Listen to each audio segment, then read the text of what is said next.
Dinas Tenaga Kerja dan Mobilitas Penduduk Aceh melalui bidang pelatihan kerja dan penempatan tenaga kerja kembali menerima pendaftaran calon peserta pelatihan berbasis pemagangan Kamis 11 Februari 2021.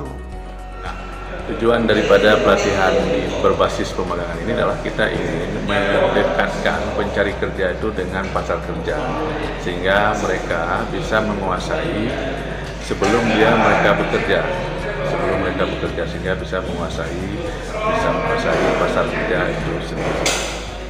Kepala Disnaker Mobdub Aceh melalui Kabid BKPTK, Saudara Aswar Paya menyampaikan, kerjasama antara Disnaker Mobdub Aceh dengan Forum Komunikasi Jejaring Pemagangan atau FKJP Aceh dalam bidang pemagangan dalam negeri ini bertujuan agar peserta nantinya bisa bekerja di dunia usaha atau dunia industri, dan peserta bisa langsung bekerja sesuai dengan pasar kerja dan akan terciptanya usaha mandiri. Dan harapannya mereka yang lulus nantinya setelah magang bisa menjadi karyawan permanen di tempat yang bekerja atau bekerja di perusahaan lainnya. Demikian katanya. Pendaftaran magang dibuka tanggal 11 sampai dengan 15 Februari 2021 setiap hari kerja, dan seleksi administrasi dari hasil tertulis pada tanggal 23 Februari 2021 kemudian dilanjutkan dengan interview dengan perusahaan tempat pemagangan bagi yang lulus tes tulis pada tanggal 24 Februari 2021.